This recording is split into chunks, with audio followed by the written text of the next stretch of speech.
The most talented position in NBA history is inarguably the center position. Back when the game was simpler, centers were simply supposed to stand around the paint and basically make easy layups and dunks.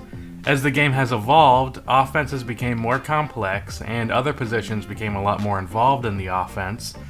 Even then, traditional down-low big men still had a place in the NBA.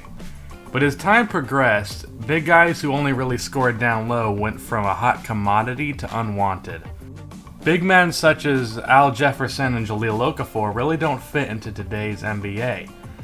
Because of this, for a while, big men became less and less important to the game of basketball. But as of the last couple of years, a new type of big man has come along, and they are quickly taking over the NBA. Big men who shoot from all over the court, dribble the ball, and throw flashy passes, and at the same time, many are still very capable of posting up. Easily the best of these new age big men is Karl Anthony Towns. In a few seasons, Cat will undoubtedly be the best center in the NBA, but I would like to argue that not only will Karl Anthony Towns be the best center in the NBA now, but I think he could be the best center in NBA history. Now that's a bold prediction, I know. Like I said, the center position is stacked as hell, but I really came to this conclusion when I saw an interesting stat. Karl Anthony Towns is the youngest player to ever average 25 plus points and 10 plus rebounds. His exact stats are 25.1 points, 12.3 rebounds, 2.7 assists, and 1.3 blocks. And he shoots 54% from the field and 36.7% from 3. If we compare Cat to other centers in NBA history in their second season, you will find Towns' stats to be up there with some legends.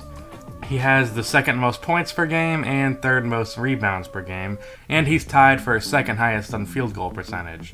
The most impressive part of Karl Anthony Towns' game is his versatility.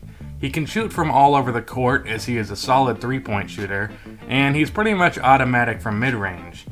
But if his defenders choose to press up on him, he has solid handle and he is very quick for a big man.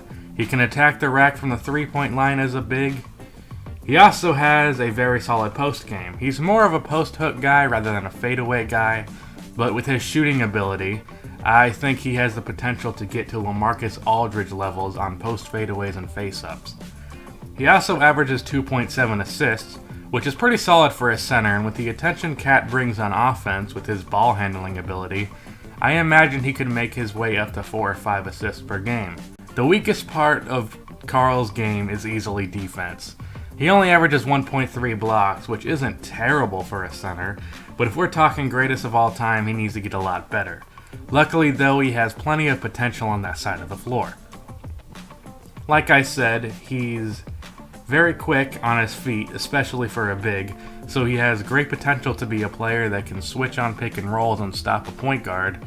And of course, his speed and athleticism can translate into getting in and out of the paint and playing help leading to block. Of course, one of the biggest things in the conversation for being one of the greats is championships. Luckily, it seems like Cat has the perfect team around him to win many. He has Andrew Wiggins at the small forward spot, he has the ability to score, and like Towns, I think his defense will come around. And I think he could be the Kobe to Towns. And provided the injury he suffered doesn't slow him down too much, Zach LaVine could be the perfect third option. And another thing that's very important is the MVP. I don't think I have much to say here. If you don't think Karl Anthony Towns could win a few MVPs in his career, you're just wrong. Anyways, that's the end of this video. Please be sure to like and subscribe for more NBA content like this, and cue the outro music.